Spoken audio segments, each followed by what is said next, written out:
சொல்லிக் கொண்டிருக்கிறார். மைக் ஒன்று வாங்கிக்க.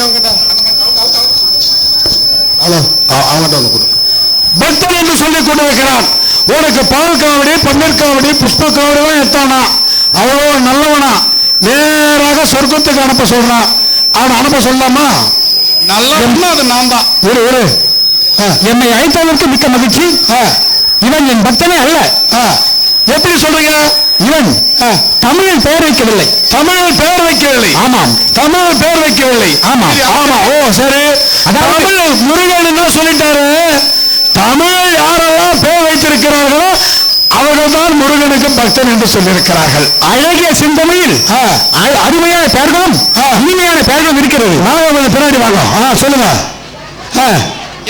அந்த அழகிய சிந்தனையில் பெயர் வைக்காமல் பெயரை கட்டிட்டீங்களா? பேர் என்ன? டாங்கி மங்கி. டாங்கி மங்கி பாத்தீங்களா? டாங்கி மங்கின்னு பேர் வச்சுக்கலாம் முருகன் பக்தன் சொல்ல மாட்டாங்க. என்ன அழகா இருக்குது. டாங்கினா என்ன தெரியுமா? கழுதுன்னு அர்த்தம். மங்கினா என்ன தெரியுமா?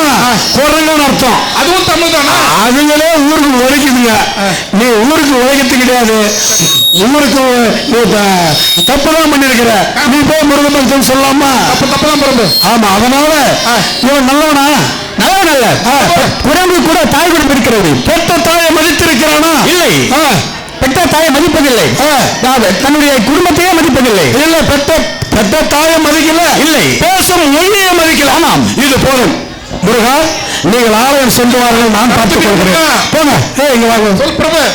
ஒரே ஒரு விஷயம், நாடகம் நிறைவு பெறுகின்ற நேரம் வந்துச்சு. ஒண்ணு, பெற்ற தாயை மதிக்க வேண்டும், பேசும் மொழியை மதிக்க வேண்டும். இரண்டு பேரும் மதிக்காததால இவன் இங்க யம தர்மகத்தை மிதிப்படுகிறான். பாருங்கள். பெற்ற தாயை மதியுங்கள், பேசும் மொழியை மதியுங்கள். அனைவருக்கும் உலக தாய்மொழி தின வாழ்த்துக்களை சொல்லி நாங்கள் இடம் சாகிறோம்.